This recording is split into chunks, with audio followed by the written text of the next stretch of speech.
My first exposure to the project, Jim Huggins came to me, the writer, director of the movie, and he had a phenomenal idea to put a movie together, I guess based on a series of messages that I did called Being Radical with God, and he thought it would be radical to make a movie, a true-to-life movie that would really touch the hearts of people and bring a message of hope, and I thought that was a great idea. Jim and I have talked about creative evangelism going back years.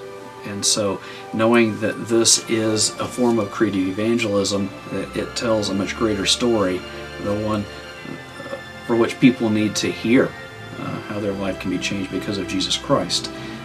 It's a bridging element to help them gain that understanding. And so for evangelistic purposes, the story needs to be told. I know that there's a lot more that go into any type of production than meets the eye.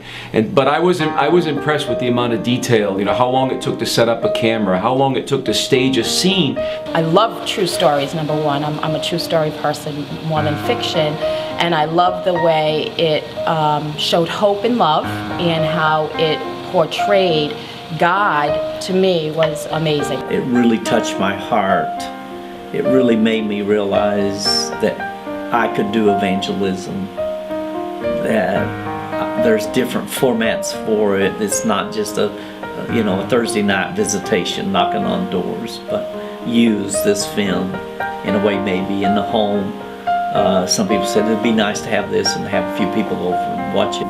I think the interest is there because it conveys that message that there's redemption. It also resonates with me because I grew up in an abused family, and I left home at 15, so immediately that story captures me. So to be in the movie, I think, and then to hear people's comments about it, I know it resonated with them also, so that made a big part of that, being part of it. And the whole film, to me, was about God's providence in a broken world. To see the brokenness of a dog and the brokenness of a boy, and miraculously brought together. I get emotional.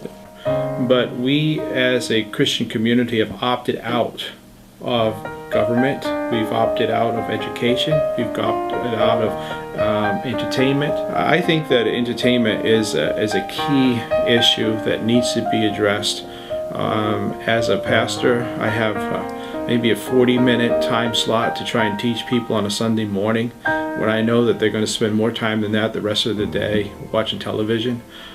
So media is something that can be good. The world needs to see Christians that do things that are creative, that represent our God, that tell the story of redemption, and that are not fearful to go into areas that are maybe a little bit outside the bounds of conventional ministry. One of God's greatest attributes is that He's a storyteller.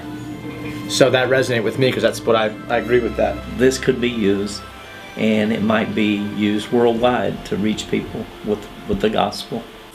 Christian families are starving, looking for this type of film. Here's something that's really good for the community, for the church, and for families, and that's what we deal with all the time. And we're not going to get products like this from the mainstream media and from Hollywood. But if we can get behind these independent filmmakers and support them, they'll continue to make movies like this that are refreshing, that are heartfelt, and that will instill values in those that go to see the movie. So I think it's important that we rally behind this movie and other movies like it and do the best we can to support them and talk about them.